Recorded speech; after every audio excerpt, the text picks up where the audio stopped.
seconds and counting.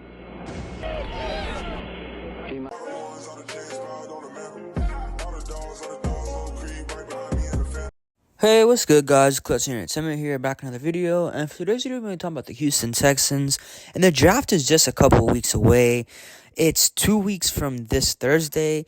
Our first pick is probably going to be 2 weeks from Friday. I doubt we have a trade into the first round again. But, yeah, our first pick is probably going to be 2 weeks from Friday. And this is going to be a quick 7-round mock draft.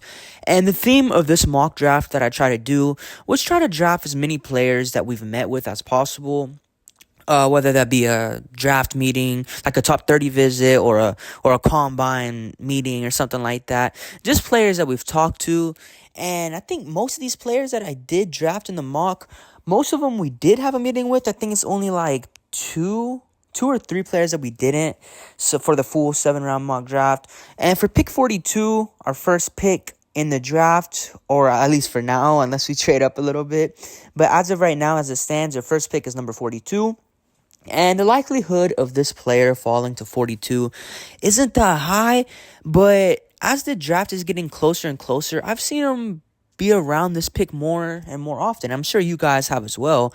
If you look at mock drafts every now and then, whether it's on Twitter or like different articles that media writers do, or just anything like that, or even on the draft network boards, I'm sure you've seen this player available more and more. And this player is Johnny Newton, defensive tackle out of Illinois.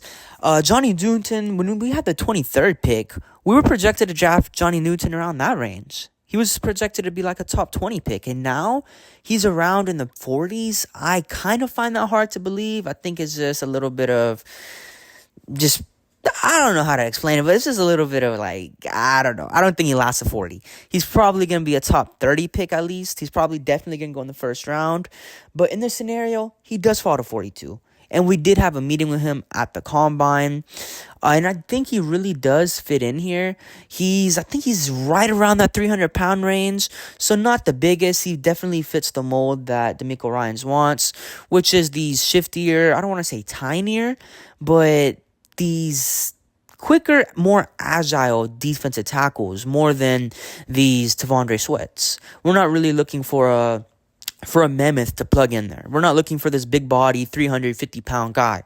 We're looking more for 310 or less pound guy who's going to be able to get a quick first step and be able to pass rush as well. I think the main thing that DeMeco wants is probably a pass rushing interior defensive lineman. And that's kind of what Eric Armstead was going to bring. Obviously, that deal ended up falling through. But the defensive tackles that we have now, none of them really, for me at least, none of them really stand out as they're that guy for defensive tackle. I mean, we really don't have that much. We did make a couple of signings in free agency. Most of it I feel like is the edge position. We have Will Anderson, of course. We have Danielle Hunter, of course. We brought back Derek Barnett. Dylan Horton can hopefully return at some point next year, maybe. We have a pretty deep edge rotation, and I think getting a defensive tackle in these early rounds, whether it's Newton or really anybody, I think that should be one of the priorities, because again, I just have concerns about that defensive tackle position. I think if we enter the season with the room as it stands right now, I think we'll be okay, but we'll definitely see it as a weakness. Let me leave the room. I'm sorry. But yeah, I think defensive tackle should definitely be a point of emphasis in the draft, especially in those early rounds. But yeah, pick 59, I took Ezra Cooper, and this is kind of a, I don't want to say questionable pick, but it's definitely something that isn't a need. We're probably going to be playing a lot of 4-2-5, a lot of nickel with 2 linebacker sets and 5 DBs. I don't think we're going to be playing a lot of 4-3. It's going to be a lot of 4-2. So the 2 linebackers that are going to be on the field most of the time are probably going to be Christian Harris and then Aziz Shair. So those are probably going to be the 2 linebackers on the field, unless DeMeco does end up switching it up more. Maybe he wants to play more 3 linebacker sets, but we do have quite a bit of DBs on this roster. We have Derek Stingley, Okuda, CJ Henderson. We brought back Desmond King, Eric Murray, Jalen Petrie, Jimmy Ward. We have a ton of DBs on this roster, so it would make sense if we just stick to what we were doing, run a lot more nickel with 5 DBs out there. with the extra slot guy, or maybe even an extra safety at times. So I don't know. I can see both scenarios where he wants to play with three linebackers. I guess it would just depend on the matchup on a team. Like, for example, if we're playing a team like Baltimore, I could see where he really would want to play three linebackers. All three guys able to contain Lamar, contain the run game. But if we're playing a team like the Chiefs, for example, who's more of a pass heavy, they can run the ball with Isaiah Pacheco. They definitely can do that, but when you look at them, they're more of a pass-heavy team, and that's a team where you would probably want to run more nickel. You probably want to have an extra DB out there to help contain Travis Kelce and the rest of those receivers. I mean, obviously, none of those receivers are too scary. Rashee Rice is probably their best guy, and who knows exactly what's going to happen with that situation. Maybe he's suspended, maybe who knows what happens there. But that's just an example. That's probably a team that we would want to play more nickel and dime against. But yeah, 59, I just took Edgerrin Cooper because, from my opinion, he was the best player on the board. And I do think he can help contribute on this defense. And I don't think you have to draft for starters here. I think you're just trying to find the best player available. And Edgerrin Cooper, I've seen a lot of people say he's a top 20 player in this draft class. At least a top 30 for me. Definitely one of the better linebackers, probably top 2 if not the best linebacker. So Cooper at 59, that's insane value. I don't think he ends up falling to 59. He's probably going to be a pick more so around 42 if we really were interested in him. So if we did want him, we would probably have to draft him at that 42 pick, because I don't think he's going to fall to 59.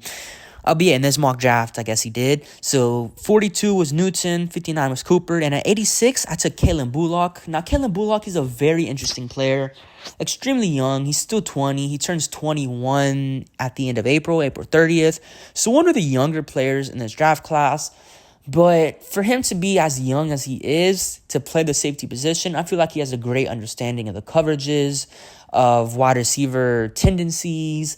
He's able to play deep zone. He's able to play single high safety. He's able to play in the box. He's a game changer and a game wrecker, I feel like. He did have one insane pick six for USC that kept him in one of those games. I'm not going to act like I watch every USC game or really that many at all, but I saw a couple of clips. One, he made a pick six late in the game. So I think it was to keep him in the game or to win the game or something like that. But what that showed is he's able to make game-changing plays, and he's a game-changing player. So I think adding him to a safety room that already has Eric Murray, Jalen Petrie, and Jimmy Ward, I think that would be a good addition. Jimmy Ward, he's your aging veteran, that leader in the back. I think he's like 33, 32. Jalen Petrie, he did have a kind of a struggle last year at playing safety. I expect him to be a little bit better, hopefully. I mean, it was a whole new system for him to learn. His first year, he played more box. His second year, he played more coverage safety, and obviously he wasn't the best at it, but he's going to get better. But getting a Kalen Bullock in there, I feel like it really helps your safety room. Maybe you can let Jalen Petrie or Jimmy Ward maybe play more in the slot, or maybe play more in the box, something like that. And then Kalen Bullock can be your true safety. I really see Kalen Bullock being a true safety in this league. I don't really see him being like a linebacker type of safety. Like, you look at Jeremy Chin. Jeremy Chin, he's a safety, but he plays like a linebacker at times. Or I don't see him being like a Jalen Petrie who struggles to play his natural position. I mean, Jalen Petrie's natural position was safety coming out of the draft, and it seems like he isn't the best at playing safety, but again, as I said, he's going to continue to get better. But getting a true safety and Kalen Bullock, who's still 20, he's still 20 right now, he's only going to get better, and he's already very, very smart for a safety. I mean, safety, it's a lot of thinking, it's a lot of football IQ that goes into playing safety. You can't just have average football IQ. You have to be a very, very smart football player, and that's exactly what Kalen Bullock is. And we did end up having a meeting with Bullock recently. So yeah, and the pick with 123, I took Christian Mahogany, interior offensive lineman out of Boston College. Now, yes, you're probably thinking, why are you taking an interior offensive lineman? Why are you taking a guard this early? You're still in what? I think this is the third. This is either the third or the fourth round right here. Pick 123. And yes, it is pretty early to take an offensive lineman, especially when we've invested so much into the offensive line. But we did have a meeting with him, and it does appear that we have a lot of interest in him. Do we ultimately end up drafting him? I'm not sure. but we definitely do have a tad bit of interest. I forgot who put the tweet out. I think it was Patrick Storm or somebody else. I don't know. But they put out a tweet that we had a meeting with him. He allowed 0 sacks, 0 pressure, 0 this, 0 that. All your typical offensive lineman stats that are pretty crazy to see. And I think he definitely makes the left guard spot a true competition between Kenyon Green, Patterson, and then, of course, Mahogany. I think those three would probably battle it out. And then Shaq Mason. It's not like he's getting any younger. I think he's 30, 31 right now. He probably has a good 2, max, maybe 3 more years at elite high-level play. So around that time, 2 to 3 years, maybe, hopefully, Kenyon Green solidified the left guard spot. Hopefully, fingers crossed. And maybe Mahogany can take over that right guard spot when Shaq Mason's time is done here. Who knows exactly how that plays out. Now, this isn't necessarily what I would have done. I don't think I would have taken Mahogany this early at 123, but I think it's a scenario, it's a route that Houston could very well go down. I mean, just because they had a meeting with him doesn't mean that they're going to draft a player. They could have a meeting with a quarterback. For example, they had a meeting with Spencer Rattler. It doesn't mean they're going to draft him. Maybe they're just getting more knowledge. Maybe they're just getting knowledge on players that he's faced, DBs that he's faced, tendencies that those DBs that he's played have. I mean, it could be something like that. But this is more of a mock of, again, players that we've met with, players that we very well might have interest in drafting, and Mahogany. It seems like that's one of those players that Houston has interest in. And yeah, so at 123, I took Mahogany. 127, one of my favorite picks personally, Ray Davis. I think he's going very under the radar.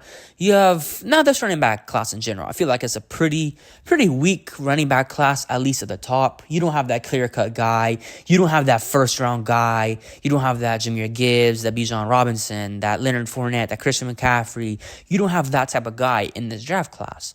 It's full of mainly a bunch of late second round, third round, even fourth round guys. That's what it's mainly filled of. You have Bucky Irving, you have Audric Estime, you have Braylon Allen, Blake Corum, Jalen Wright, Ray Davis. You have guys like that. And I feel like any of those guys in the middle of the third, fourth round, somewhere in that range, I feel like that would be a perfect spot to take a running back.